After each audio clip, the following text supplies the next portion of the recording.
But the legend of Cincinnatus, the Roman aristocrat summoned from his farm by alarm to rescue the endangered republic, the story that had draped Washington with classical prestige, did not properly fit Lincoln. He was not a hero above the fray who reluctantly felt duty-bound to descend into the political arena. While the Whigs had a tradition of drawing upon a variation of the Cincinnatus theme in nominating gallant generals for president, William Henry Harrison, Zachary Taylor, and Winfield Scott, pretenders to the Washington mantle, the professional politician who was in truth consumed with anxiety about his own and the country's future was hardly part of that line. It was about this decisive juncture in Lincoln's career in 1854, when he revealed himself as recognizably Lincoln, that Herndon, his law partner, wrote the most famous description of his ambition.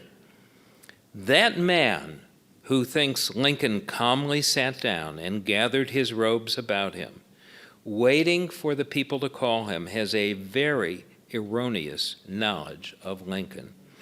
He was always calculating and always planning ahead. His ambition was a little engine that knew no rest.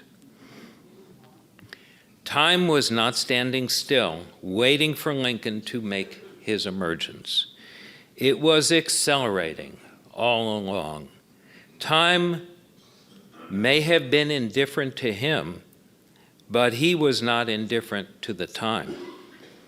Lincoln could not have entered as a cogent and capable political actor unless he maintained a grasp of the nuances unfolding for years.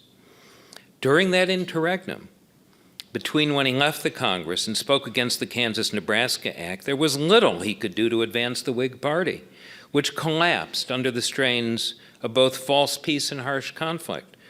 Lincoln only seemed to be off stage. He did not disappear, even if his name did not prominently appear.